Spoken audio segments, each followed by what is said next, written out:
সব সময় এই আয়াতের দ্বারা আপনি কাজ করতে পারবেন।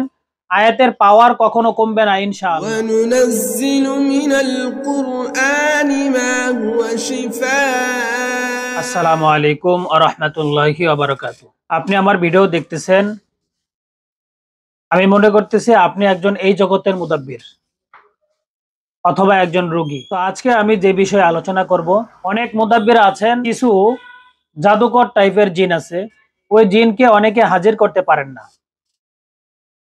তবে আজকে এই গোপন আমলটা বলে দেবো ইনশাআল্লাহ। এই আমলটা যদি আপনারা করতে পারেন তাহলে ইনশাআল্লাহ যত শক্তিশালী জিন হোক না কেন, ওই জিন রোগীর শরীরে হাজির হইতে বাধ্য হবে ইনশাআল্লাহ। তবে মূল কথা হচ্ছে রোগীর শরীরে জিন হাজির হওয়ার জায়গা থাকতে হবে। যদি দূর থেকে জিন রোগীকে ডিস্টার্ব করে, কষ্ট দেয় জাদুর মাধ্যমে, তাহলে কখনোই ওই জিনকে আপনি রোগীর শরীরে হাজির করতে পারবেন না।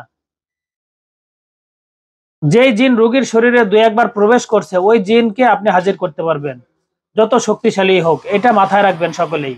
তো প্রিয় মুদাব্বির ভাই, আপনি যদি আমার এই চ্যানেলে নতুন হয়ে থাকেন, আমার এই চ্যানেলের মধ্যে অন্যান্য আমল সম্পর্কে বিভিন্ন ভিডিও দেওয়া আছে। আপনি চাইলে আমার ভিডিওগুলো চ্যানেলে ঢুকে দেখে নিতে পারেন।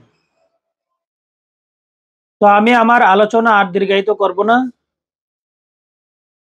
তো আজকে আমি যে বিষয়টি নিয়ে আলোচনা করব ইনশাআল্লাহ, বিষয়টি হচ্ছে রোগীর শরীরে শক্তিশালী জিনকে আপনি কিভাবে হাজির করবেন। এটা সবচেয়ে সহজ একটা আয়াত। এই আয়াতটা সূরা ইয়াসিনের 9 নং আয়াত। আয়াতটা হচ্ছে ওয়াজআলনা মিন বাইনা আইদিহিম সাদ্দাও ওয়া মিন খালফিহিম সাদ্দান ফাগশাইনাহুম ফাহুম লা ইউবসিরুন। এই ছোট আয়াতটার আপনাকে যাকাত দিতে হবে 40 দিনের।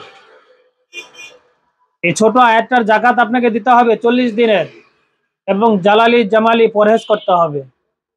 আপনি যদি জালালি জামালি পরহেজ করে 40 দিন এই আয়াতের যাকাত দিতে পারেন, ইনশাআল্লাহ ইনশাআল্লাহ আমি আল্লাহর উপরে ভরসা রেখে বলতে পারি, যত বড়ই শক্তিশালী জিন হোক না কেন, রোগীর শরীরে যদি জিন হওয়ার জায়গা থাকে অবশ্যই সে হাজির হতে বাধ্য হবে ইনশাআল্লাহ।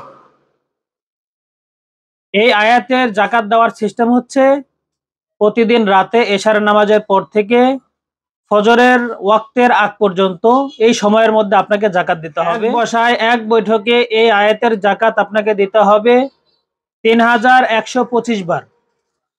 প্রতিদিন 3125 বার করে আপনারা এই আয়াতের যাকাত দিবেন। এভাবে 40 দিন পর্যন্ত যাকাত। এই আয়াতের যাকাত দেওয়ার আগে এবং পরে দুরূদ ইব্রাহিম 5 বার এবং ইস্তেগফার 5 বার পড়ে নেবেন।